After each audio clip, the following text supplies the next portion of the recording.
I power walked down to that pile of gummy bears and back. I should probably set the pile out further, or closer, so I can get at them.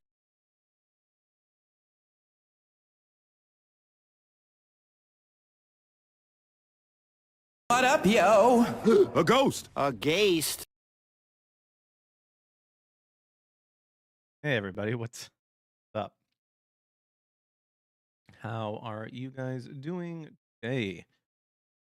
Welcome to another episode of the Power Up Podcast, the show which we take a look at what's happening in the realm of pop culture to keep our minds sharp, up to date, to keep an eye out on what's good, what's bad, what's ugly, and sometimes what's supernatural or spiritual. When I see the opportunity arise, I can squeeze some nuggets in there, all hopefully with the goal of at least reminding folks that today's modern slop doesn't have to be modern. We can take a look back at the past and realize that that nostalgia we feel was good times and a time when you could be entertained for entertainment's sake. So that's what I tried to do here. Try to be number one unofficial best super ever retro gaming channel and pop culture news that will ever exist in the world. That's hosted by a ginger. That's me. So that's all the more reason why you should like and subscribe. Turn on notifications to get notified when we go live, usually around 8 p.m. Central Time, and Mondays and Wednesdays and Fridays. And over the weekend, we do gaming. Tuesdays and Thursdays is this show, either with a guest, if I can book someone, or solo. So yeah, we got some news here, news articles that caught my eye. One advertised or used in the thumbnail is apparently Call of Duty is utilizing a mechanism that really kind of took that whole storm while running in terms of that from Titanfall. I really enjoyed Titanfall, and of course, Titanfall just has no love and makes me sad. And doesn't help that Call of Duty is taking it, supposedly. So we'll take a look at that. What's up, Eddie Quinn Waves? What's up, Rudda? How you doing? Over on Rumble. Thanks for hanging out. Yes, we are on YouTube, Rumble, and X. And I didn't get BitChute set up, but I do have BitChute over there as well. They check out. If anything, that's going to be uploaded later because I have my YouTube. So you can check it out over there. Doing good. How are you? I could have been better today. Honest. Just mentally struggled today in terms of just thinking about the future, anxiety, and all that stuff. Will not lie. So I do feel a little bit better being able to do this, but never fun. But we muscled through. Let's hop into this, shall we?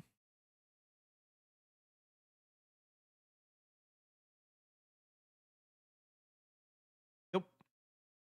Alrighty. So starting off. So we read last show the creator of Borderlands, being a douche, saying, "Oh, you weren't poor, you should be able to spend $80, on Borderlands if it comes to it." However, according to this Tech for Gamer news articles, Borderland fans and content creators are boycotting the next game because of pricing controversy.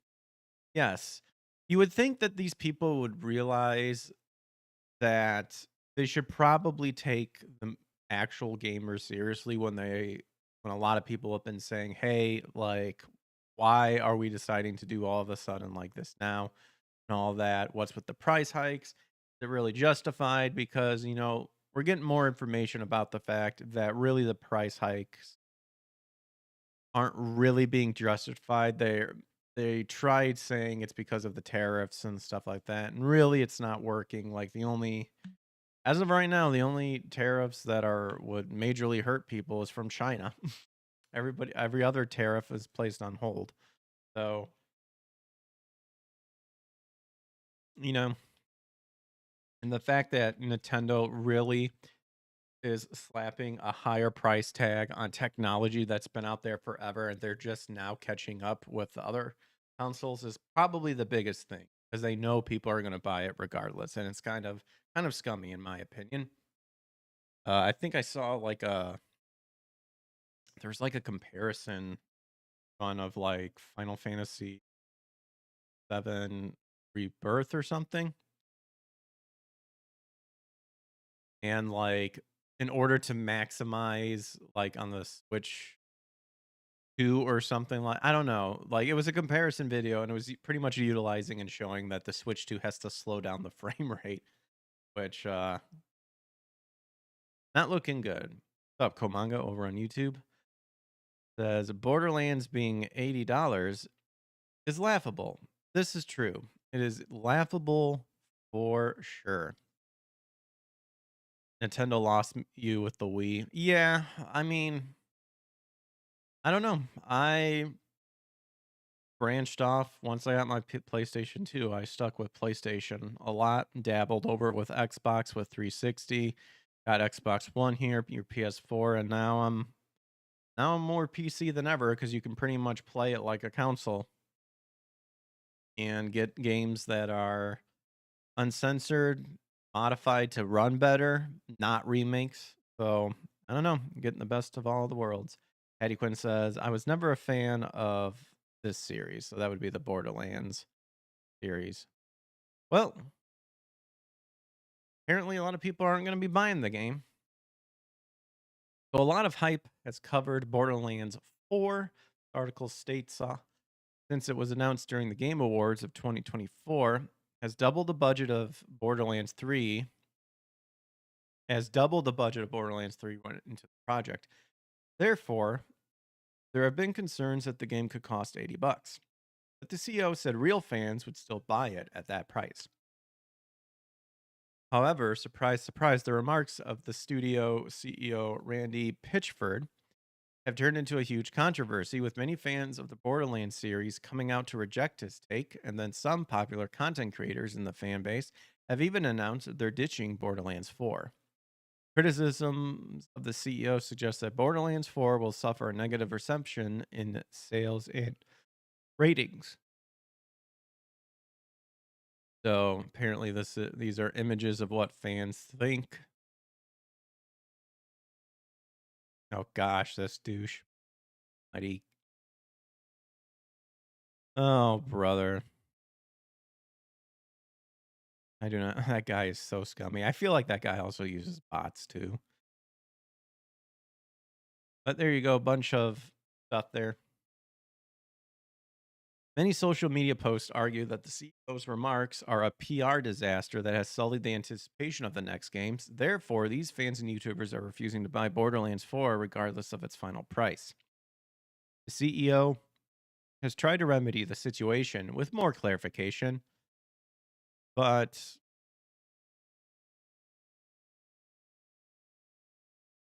sorry, saw a bug flying on my screen and I killed it. I need to get a box to clean. So he tried to remedy the situation with more clarification, but only appears to have fueled the fire of more criticism. The situation has escalated so much that past Borderland games have been review bombed across platforms. Okay, I didn't know about that. Dang, son.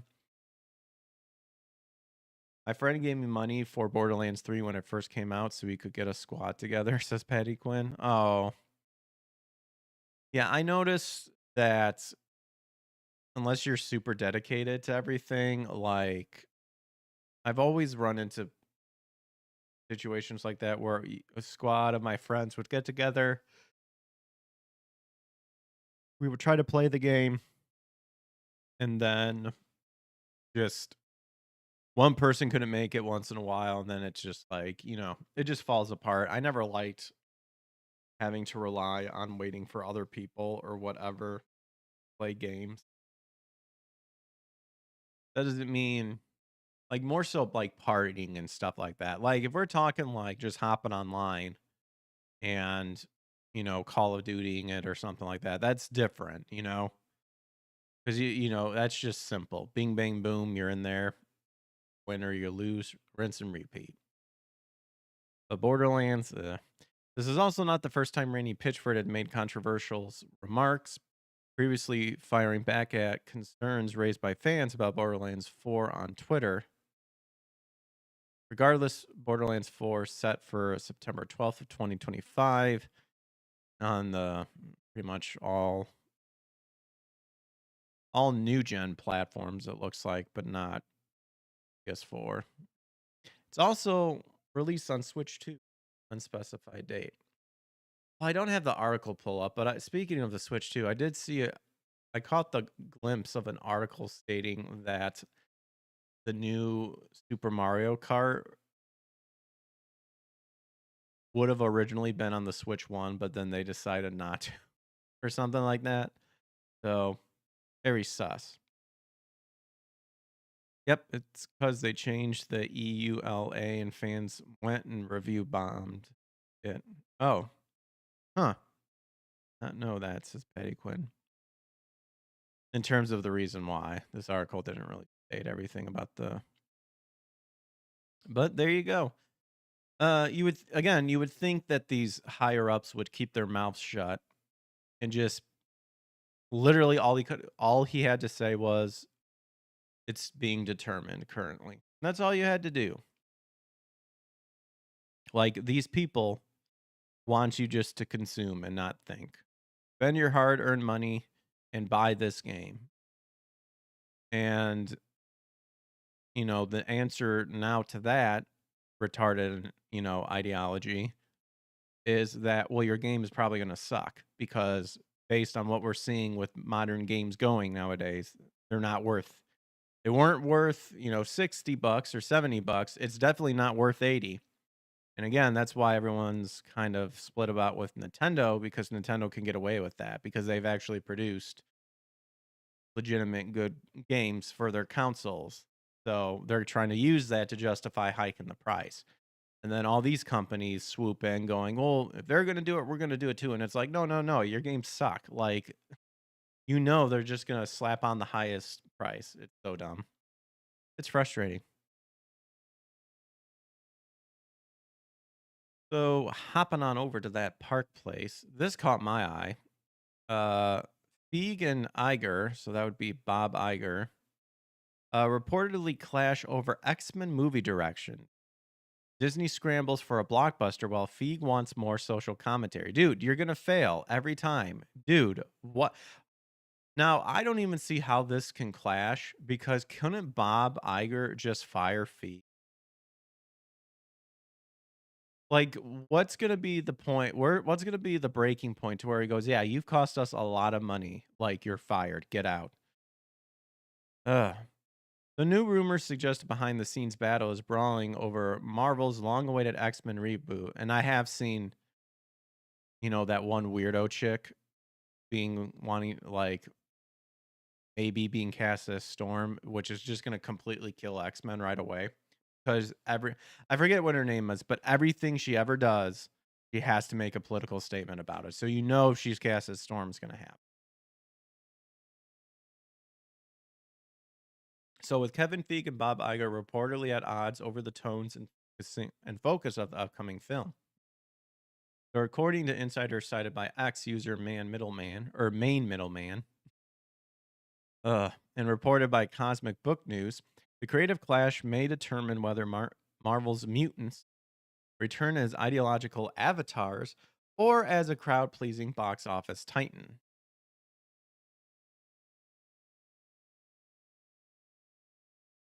So he says Feig wanted a more grounded X-Men story with a plot that really focused on social issues and disagreements about what it meant to be a mutant.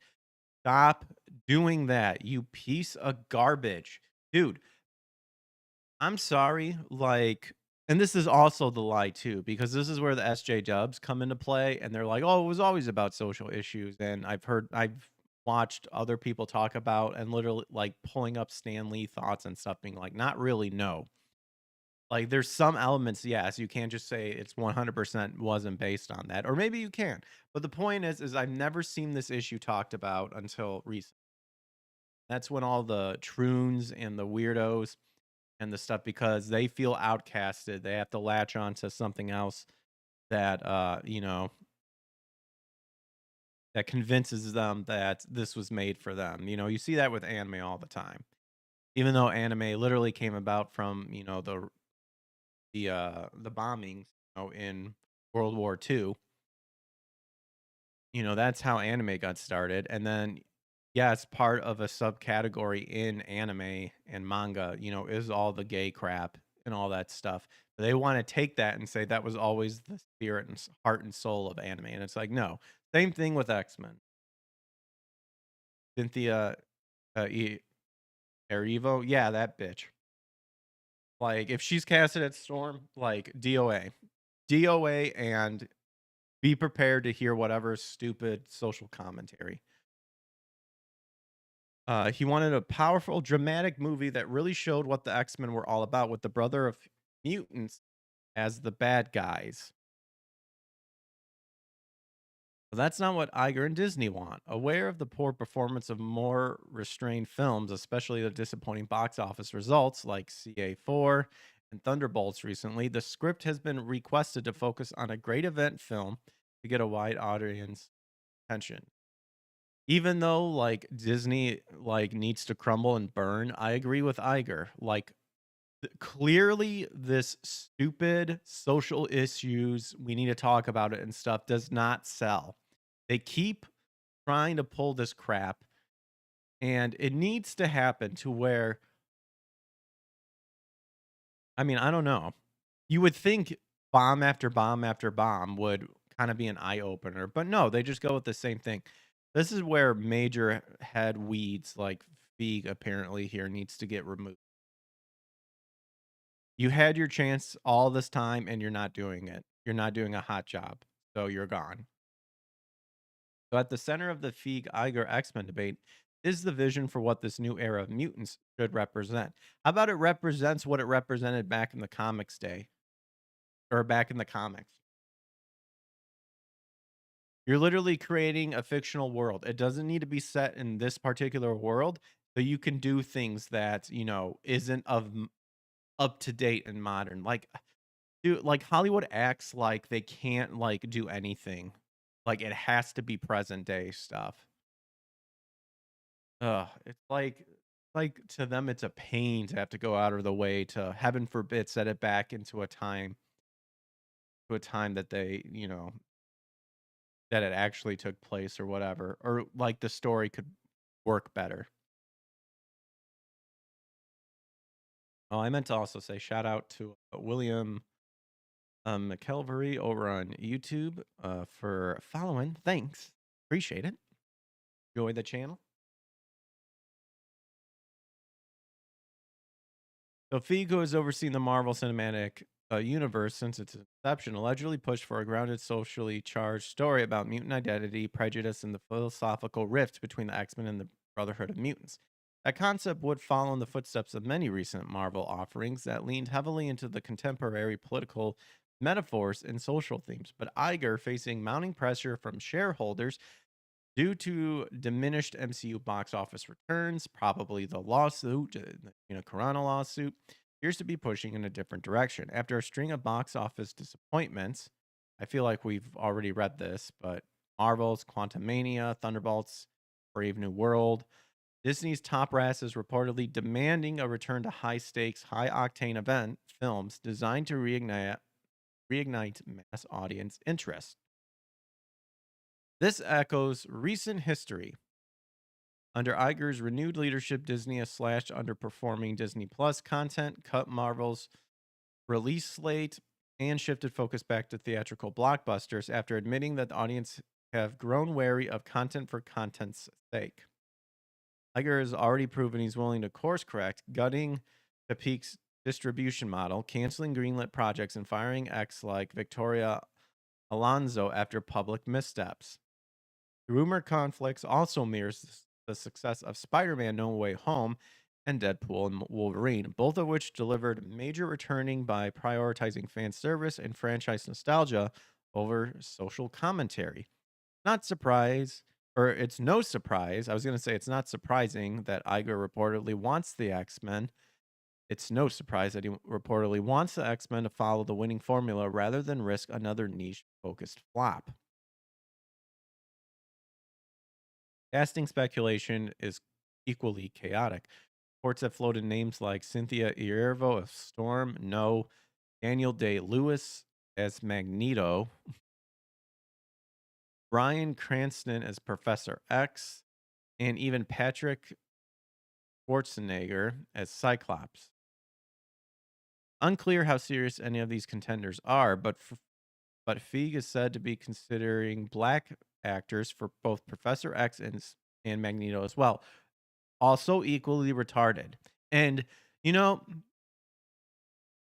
really, this would not have been a big deal because a lot of people actually say, even though everyone said the very first Daredevil movie with Ben Affleck was terrible and stuff, people actually liked what's his name? Michael Clark Duncan as the Kingpin. He was actually quite intimidating, and no one batted an eye about that because that wasn't the focus. It was who could portray the Kingpin like with that menacing, look. And Duncan was like awesome. Guy was a beast. Clearly, like can represent the spirit of Kingpin. But now they're doing it just because Hollywood now has that retarded equal opportunity standard of you need to have X amount of people in here that are supposedly oppressed in the movie industry, yet literally the gatekeepers of the movie industry are these exact same people. Like it's a snake pit. Literally a snake pit. Another possible point of divergence from prior interpretations, and that divergence could come at a price. But with much of the MCU brand now diluted from years of underwhelming content, the X-Men represent one of Marvel's last major trump cards.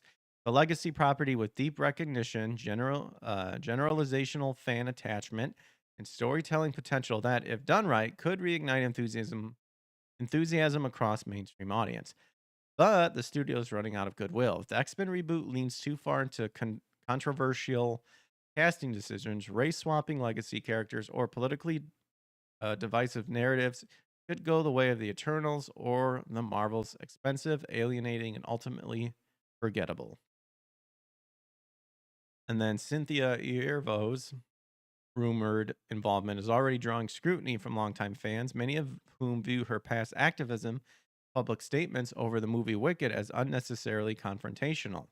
Combined with whispers of ideological storytelling and character reimaginings that stray far from canon, it's easy to see why concern is mounting that Marvel and Feig in particular may not have learned of the franchise's stumbles.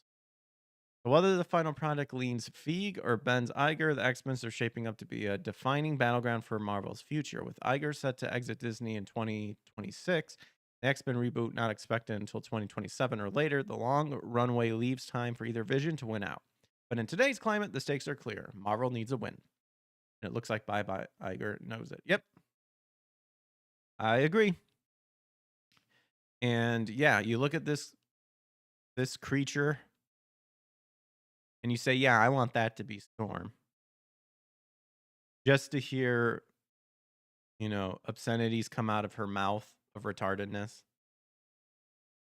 Yeah, just DOA on a revival or on, DOA if it happens, kiss of death, goodbye.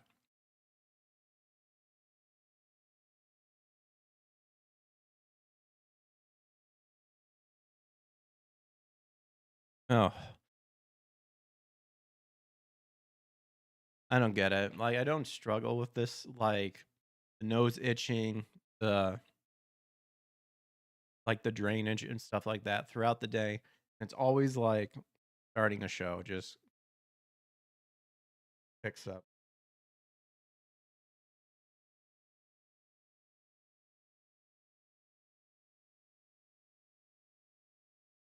Well, depending on how you feel about adult games and specifically over in Japan.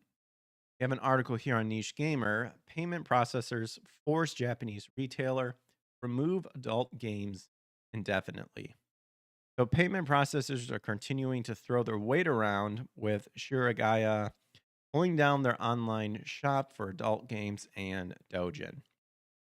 So according to GameSpark and Automation or Automaton, GameSpark, is that like a new curious?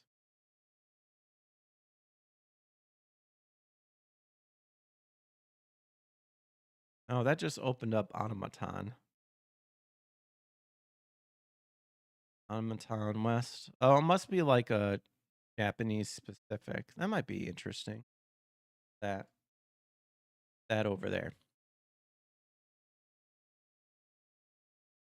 The retailer's online partner, Talos EC, is hoping to bring the listing back as soon as possible.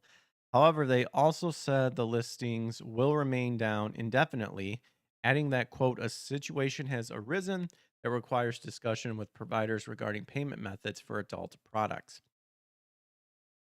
Juria Gaia followed up with a statement saying, we have always handled the products in question in the same manner as other products. At this time, we are prioritizing informing our customers, so we are unable to provide a clear indication of when the site will reopen. As such, the site will closed for the time being. Over the past several years, payment processors such as Visa and MasterCard have seemingly coerced platform holders and retailers to censor artists. Last year, popular online retailer DL site was forced to reject Western payment processors in order to keep their full inventory listed. Steam has even gotten involved when earlier this year payment processors allegedly refused to handle payments or payouts to the creators of adult games sold on Steam. Japanese politicians like Taro Yamada and Ken Akamasu have pushed back with minor success. This problem extends beyond Japan, with independent content creators on Patreon being forced to restrict what sort of content they create and host of risk being banned. Many have left Patreon for Subscribe Star. Well, I don't know. To me, the answer is this: if you really need your adult content, is that just establish a payment processing thing or something like Patreon or whatnot that allows adult content, or maybe even be used strictly for adult content stuff. And there you go. That's it. Now, on the concept of censorship, that's where it gets a little bit gray. I I don't think people obviously need to be censored. Um, in terms of what you want to buy, what products they're providing and stuff, as long as it goes through the proper regulation and stuff like that, and clearly like informs people like this is adult content, all that stuff. As long as they're not, selling, you know, they're not being diddlers or anything like that. I don't see why payment processors have to be all freaked out about this. But again, it just goes to show then just make a payment processor that deals with adult stuff. And there you go. Problem solved. You can tell what Visa and MasterCard or whatever to shove it up their ass or whatever. We're using this one or whatever. I mean, it's kind of like we're starting to see with like the indie space, like really growing. You got your indie gamers, indie independent studios, independent gamers, independent coders, all that stuff. Just be an independent payment processor. Do something like Subscribestar, which is trying to replace Patreon, all that stuff. There you go. Problem solved. Now, would I weep if like adult stores get shut down and websites get shut down? Would I weep over that? No, honestly, I wouldn't. I've struggled with that sort of content in my life, and it's not for me. It's not good for me, and you know, would I weep over it being lost? No. Does that mean everyone else should have it taken away from them as well. No, I don't think it's benefits humanity at all. But what am I gonna do to stop it? You know. But whatever. There you go. Well, bam. So back to tech for gamers. We have Silent Hill 2 remake. Apparently has been announced. Uh that would be the DLC Born from a Wish, expected after recent Steam update. We all know about the remake of Silent Hill 2. I'm not a I haven't played it, and from what I'm seeing, like, got to give props where prop is due in terms of it selling really well. I feel a lot of the bastardizing that took place in it going to be rewarded. But again, I'm just one person. So the revival of the Silent Hill franchise is off to a strong start with the remake of the second game, which alone bumped developer Studio Blooper Team's profit by 680%. It also went on to become the fastest selling entry in the franchise. However, Blooper Team may not be done entirely with Silent Hill 2. Eddie Quinn says, I played the remake. You liked it? From what I saw, it gave more Resident Evil vibes. And to me, that completely changes what makes Silent Hill Silent Hill. The camera angle. Yeah, the creator of Silent Hill 2 said he was kind of frustrated with the technology of the camera utilization at the time for PlayStation 2. But I think out of that spawned a unique thing. So I can see how you would kind of want to bring that up to date to more modern terms. But, if you liked it, you liked it. Again, I think there was quite a bit of bastardization into it that didn't need to be there to begin with, obviously. And again, one of those things where that's what they want. Just enough bastardization to where people may notice it, but if it's successful, people are gonna, not care about it. And it's unfortunate that happens. But I think I wouldn't mind playing it one day. So, however, Blooper Team may not be done entirely. The title's Steam page was recently updated, implying that the Born from a Wish DLC announcement is coming soon. And Silent Hill 2 was one of the biggest successes of the last year. DLC would persuade fans to revisit a modern day iteration of one of the greatest games within the horror genre. Do not word it that way. I hate it when they word it this way. A modern day iteration. You mean, bringing a greatest game from the past up to today's recent, technology or something, up to today's, console generation and stuff like that. The fact that this terms is really starting to annoy me. Modern day iteration, because when I think of modern day, you know what we think of, like the stupid ideology, bastardization that's not just taking place in video games and pop culture, but all over. And it's not something that we should really be proud of. A lot of people acting like a bunch of damn animals.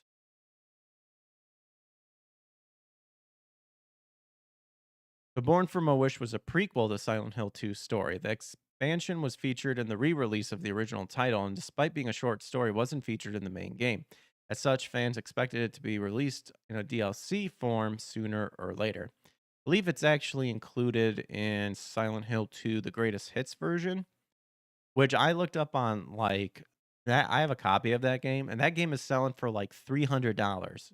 I'm sorry, but Silent Hill 2 is not worth $300, especially now with like this remake. Unless that's what caused it to go up, because, but again, I mean, dude, it is not hard to get a copy of an ISO of Silent Hill 2. I'm sorry. Hate to say it, but I'm saying it. So the expansion featured Maria as the leech shortly before she meets James. However, this exact chapter only lasts around 1 to 2 hours. Just like the main game, Blooper Team will likely expand the content for the DLC. Silent Hill 2 is also a timely exclusive for PlayStation that will last around a year. and that the Xbox Series XS version of the game is expected around October later this year, which would also be the perfect time for the DLC release. Thanks to Silent Hill 2's success, Blooper Team finally found its forte in the horror genre and has landed another partnership with Konami for an unannounced game. It would likely be another Silent Hill 2 game, perhaps a remake of the first or third title. Furthermore, the studio is also working on its original IP, Chrono the New Dawn. And then, what are your thoughts on Silent Hill? I mean, again, I think they did enough tampering with Silent Hill 2 to where, I mean, it was clearly pointed out and criticized, which it should be. And even some of the look of Silent Hill 2, I didn't agree with.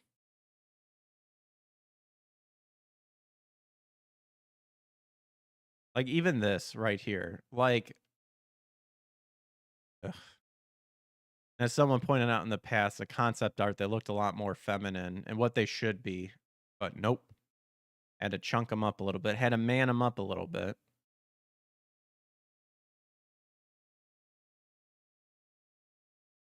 So I saw this on Video Game Chronicles here. Years later, the FTC has finally dropped its fight against Microsoft's Activision Blizzard deal. I think this kind of big news around 11 p.m. apparently today. So the body has been locked in a legal battle since the deal completed in 2023. So the U.S. Federal Trade Commission, the FTC, has officially dropped its case against Microsoft's acquisition of the Activision Blizzard 2 years after the completion of the historical games deal. Microsoft completed the games industry's biggest ever deal in October of 2023 after the U.S. District Court for the Northern District of California denied the FTC's motion for a preliminary injunction, allowing the acquisition to be completed.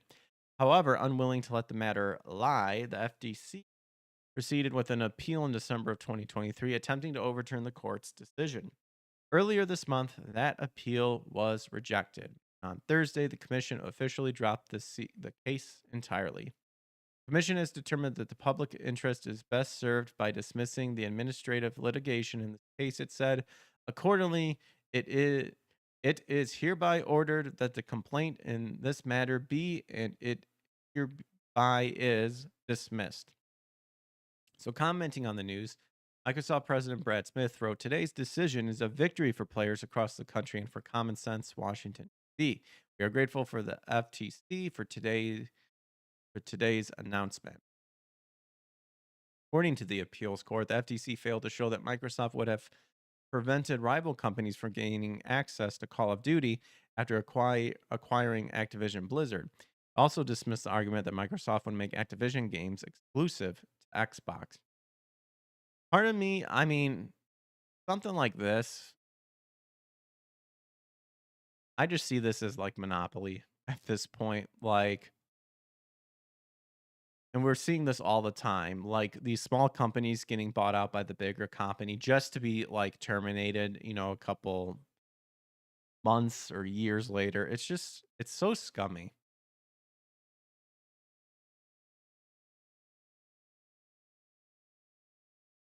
So, since the acquisition was completed, Microsoft has continued to make Call of Duty games available on PlayStation platforms and has also released numerous former Xbox exclusives on Sony's consoles, including such titles as Forza Horizon 5, Indiana Jones and the Great Circle, and Sea of Thieves. This month, it was also announced that Gears of War Reloaded is coming this summer to the Series XS, PC, and PS5, making the Xbox Series debut on PlayStation, as well as Senua Saga's Hellblade 2. Since the Activision Blizzard deal was completed, the addition of the Call of Duty giant has boosted Microsoft's earnings significantly, but it was also followed by a significant number of layoffs. See, what did I tell you? What did I tell you? It's like, how is this not monopoly? Ridiculous. Disgusting, in my opinion.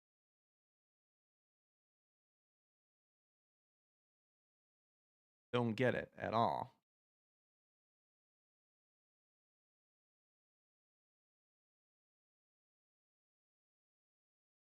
We talked a little bit earlier about how fans and YouTube content creators are boycotting Borderlands 4 CEO's Randy Pitchford's comment. Apparently, Baldur's Gate 3 developer has some thoughts about it too. This comes from Fandom Pulse. Baldur's Gate 3 developer explains why he is called Gearbox, or why he called Gearbox CEO Randy Pitchford's $80 Borderlands 4 comment gross. So Michael Dowse, Larian Studios director of publishing, explained why he described Gearbox CEO Randy Pitchford's $80 Borderland 4 comments gross. Back on May 13th, Pitchford replied to an individual expressing his hope that Borderlands 4 will not cost $80. As we read, he says, not my call, and that, the insultingly, if you're a real fan, you'll find a way to make it happen. In response, IGN coverage of these comments, Dowsey wrote on X, gross. Individual then challenged this, asking, are we just going to keep pretending like inflation doesn't exist? Like there isn't any justifiable reason games should cost more money? When adjusted for inflation, AAA games are cheap, definitely live up to that price tag, mostly dog shit. What?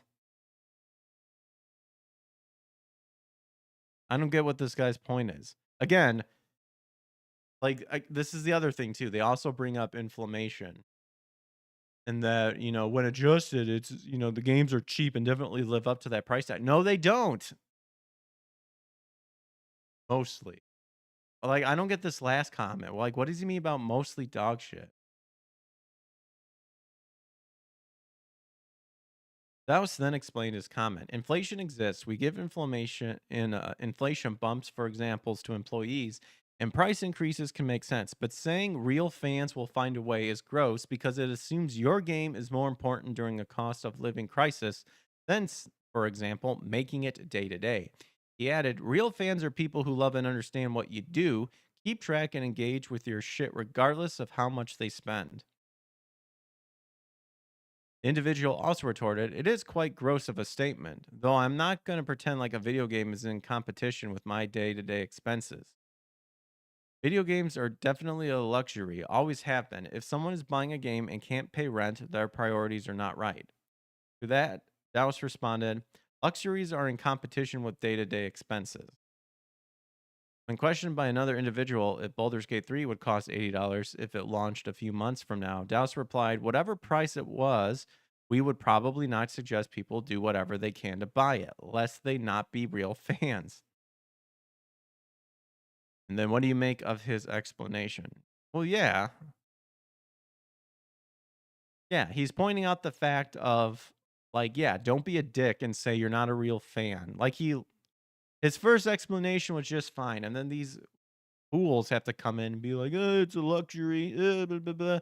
Oh, it's all this. It's like, oh my gosh. It's like, dude, like I have all these arguments have yet to still convince me to justify why games need to be $80.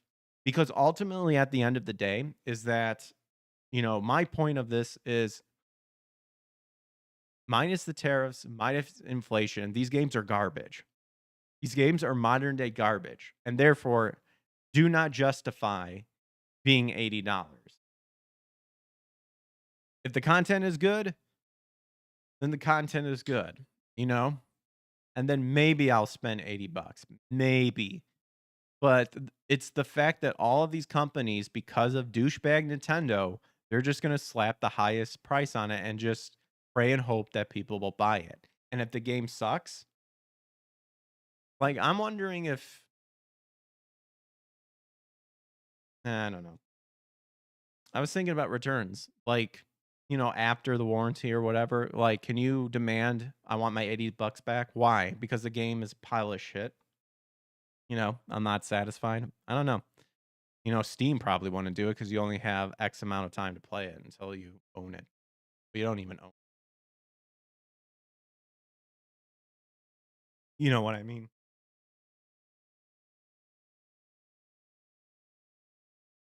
So I saw this. This was pretty crazy. Over at Niche Gamer, gamer thwarts school bombing in California. Oh my gosh. A gamer from Tennessee thwarted a potential mass casualty event in California after the suspect began to discuss their plans to bomb their school in an online game. Two juveniles were arrested in Tanama County, California, after sheriff's deputies investigated and discovered evidence that the two juveniles were planning an attack on a massive scale. Dear Lord.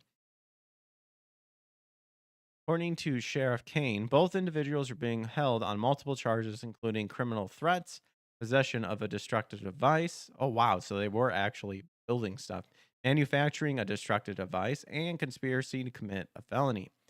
Sheriff discovered several explosive devices, and the individuals were allegedly planning to kill approximately 100 individuals, in addition to one of the suspect's parents, who were allegedly going to be targeted before the event. These guys, what a bunch of bitches.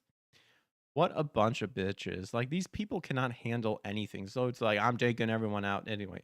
You know, it's like, it's so scummy. Like, if you got a problem with someone, then, be a man and confront them about it. Don't be a pussy and just be like, well, I'm just gonna, go around and like hurt like all of these people and stuff like that. Cause it's like people could like go that same way against you as well. And then, oh my gosh. Insanity, really. The students were reportedly targeting Evergreen Middle School in Tehama County, despite critics of violent media claiming that they contributed to violence in their real life. They don't. We've seen recent examples of individuals being driven to protect their fellow man because of it. Last year, a Taiwanese man stopped a knife attack, claiming that's what Himmel the Hero, a character from Frieren Beyond Journey's End, would have done. Dang, what a baller. Yeah, see, they don't want to talk about that. Apparently, when did that happen? That was like June of 2024. Holy moly.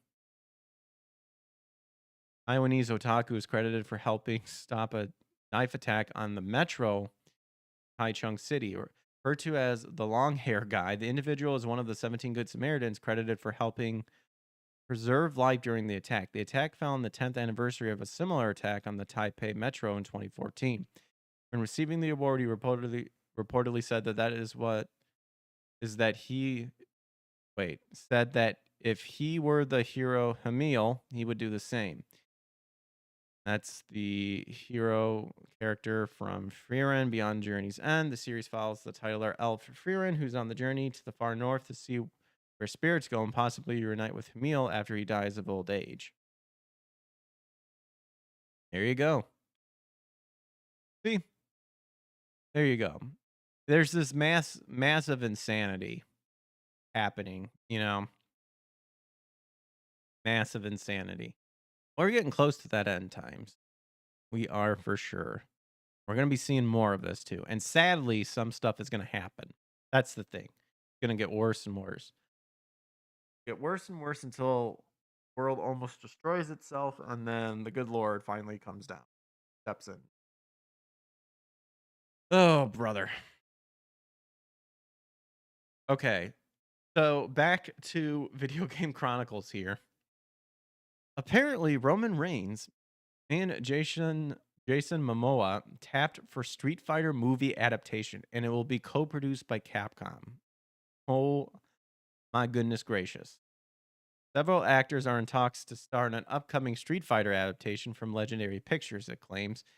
Andrew Koji, Bullet Train, Jason Momoa, a Minecraft movie, Game of Thrones, Noah Centineo, Warfare, and Roman Reigns, Fast and Furious presents Hobbs and Shaw WWE, are all in talks to join the project, according to Deadline.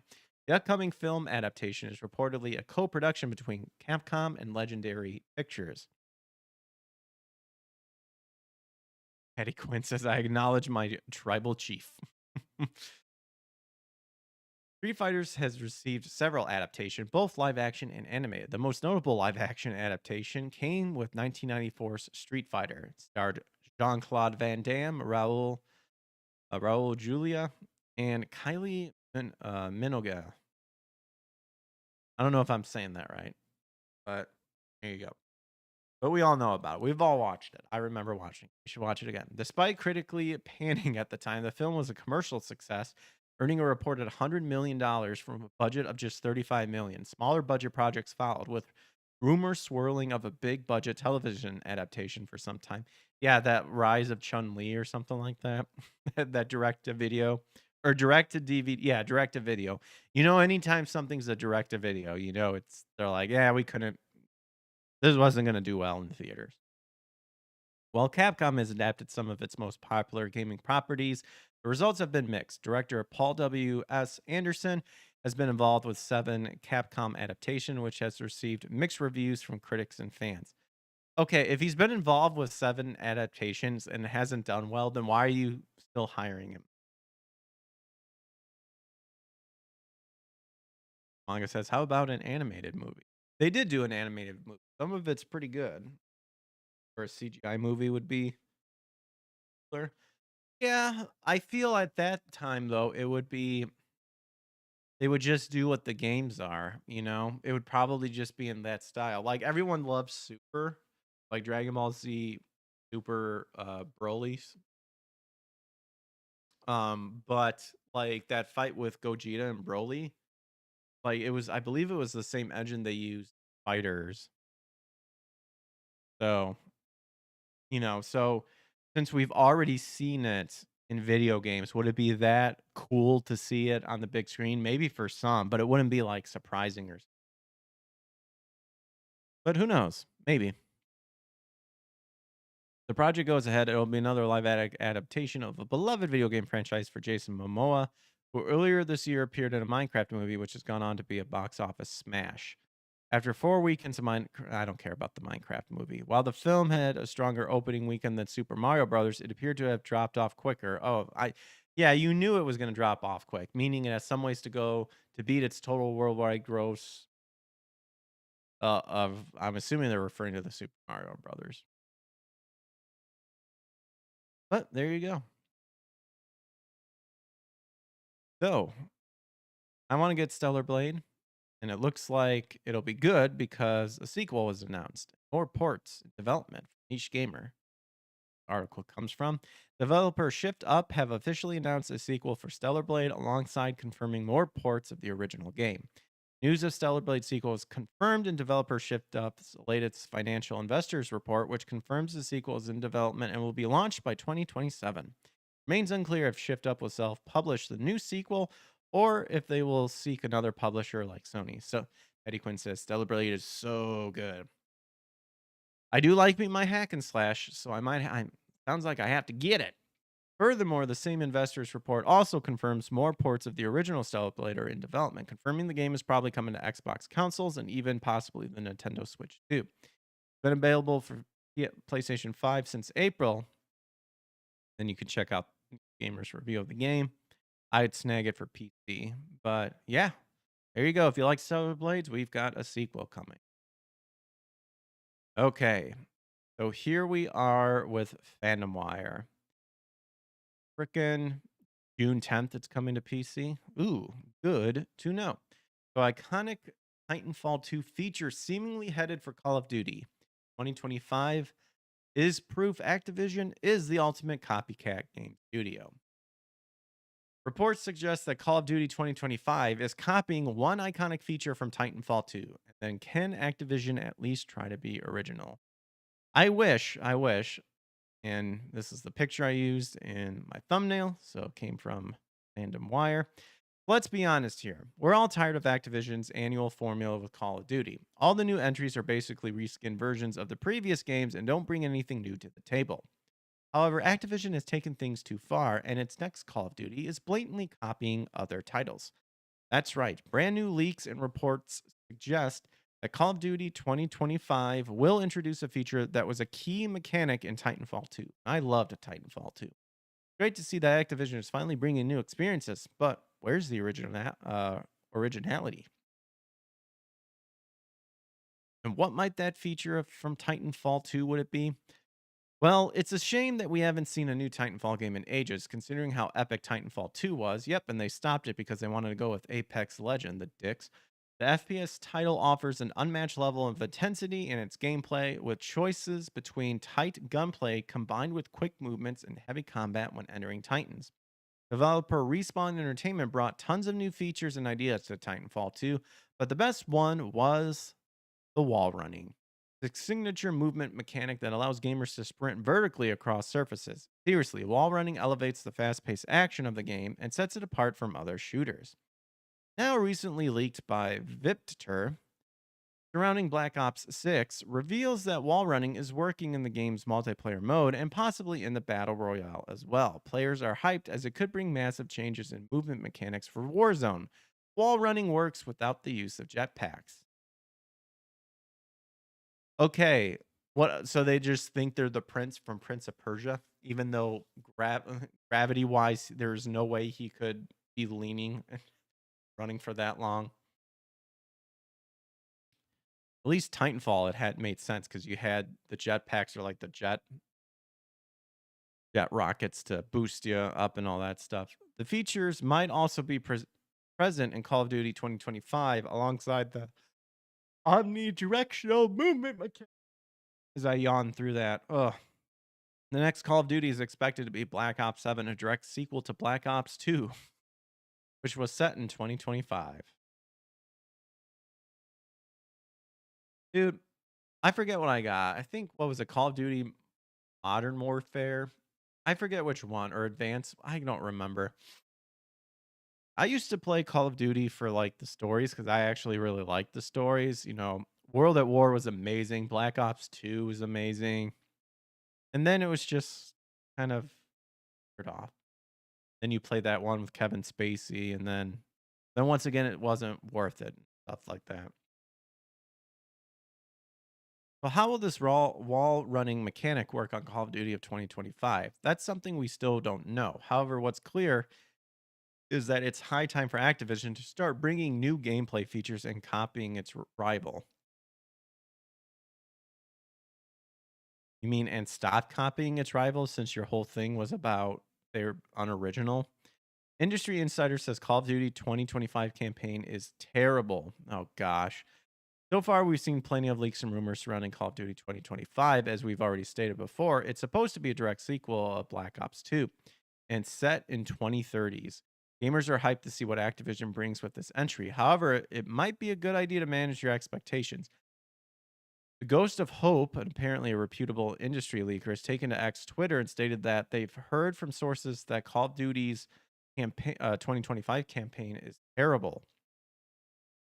Also, as far as I know, I don't think Raven has anything to do with it. I heard that a lot of the campaign team for Black Ops 6 left right before game came out, so I don't think they have the manpower to be reasonable for this one. The leaker hasn't explained why the game's campaign has been described in such a way, but it's been revealed that Raven Software has a hand or had no hand in its development. If you're unaware, Raven was responsible for crafting Black Ops 6 campaign, which was praised by fans. What exactly was it? I don't even know anymore. According to the Ghost of Hope, the game's campaign might be open world like 2023's Modern Warfare 3.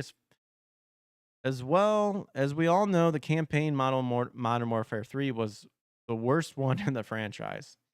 That said, what do you think about the wall running Call of Duty games? I think it's garbage. I think it's garbage that so many people keep asking for Titanfall and then they don't do it. And then you got the insult of Activision coming around and saying, yeah, we'll take that wall running thing. Then I think what they pointed out, Advanced Warfare 3, like that came around Titanfall 2, and people were saying, like, you just ripped off Titanfall 2. So I think 100% garbage.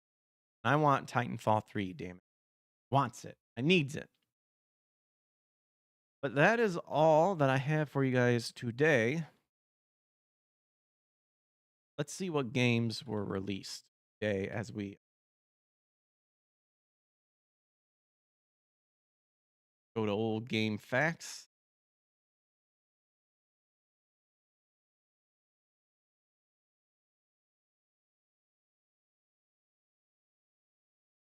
Set it for today, and we'll even take a look at what's happening. All right. You guys enjoyed the stream tonight, make sure to hit that like and subscribe button. We were over on YouTube, Rumble, X, and Kick.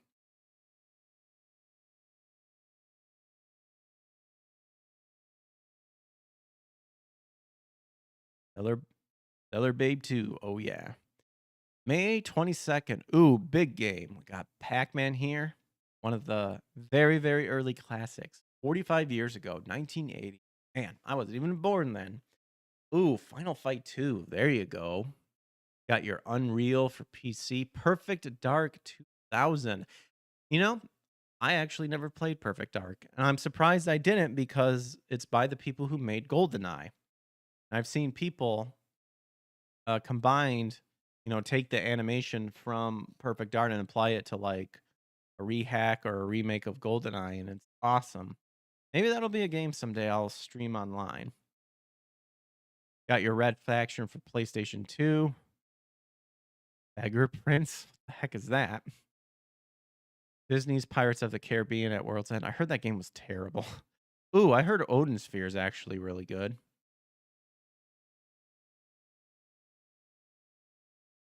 Tom Clancy's Ghost Recon.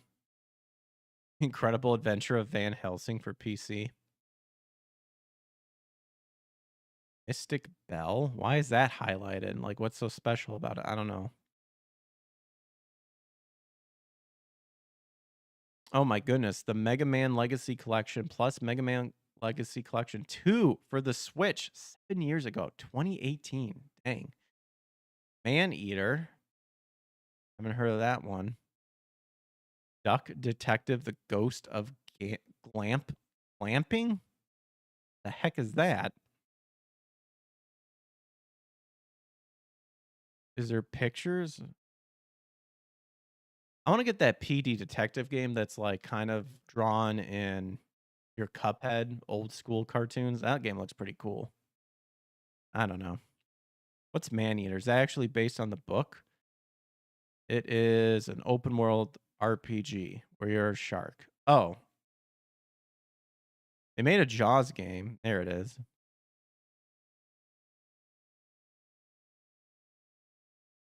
Wow, a lot of solid games. A lot of solid games. And for tomorrow, we got Top Players Golf, an arcade game. Ooh, Digimon World. There you go. If you're a big fan of Digimon. We've got Nightmare Creatures 2. Ooh, Guilty Gear X2 if you're a big Guilty Gear person. Oh gosh, Hamtaro. DreamWorks Madagascar. Oh, here you go. Fire Emblem, The Sacred Stones. WarioWare Twisted. Oh, here you go. Big one. Super Mario Galaxy 2. I haven't played Super Mario Galaxy. Probably should. You got, oh gosh, Overwatch came out 8 years ago.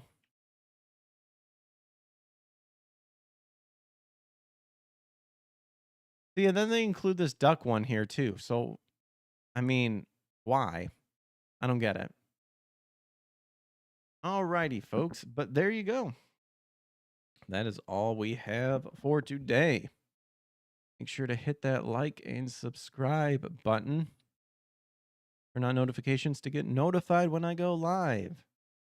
With that being said, let's see if we could do some rating on folks. Over on YouTube, Vara's online, or Vara. We'll rate her. And over on Rumble, oh, Alex, I saw Alex online. Is there anybody else? Oh, my boy Comics Dad's online. Let's help him out.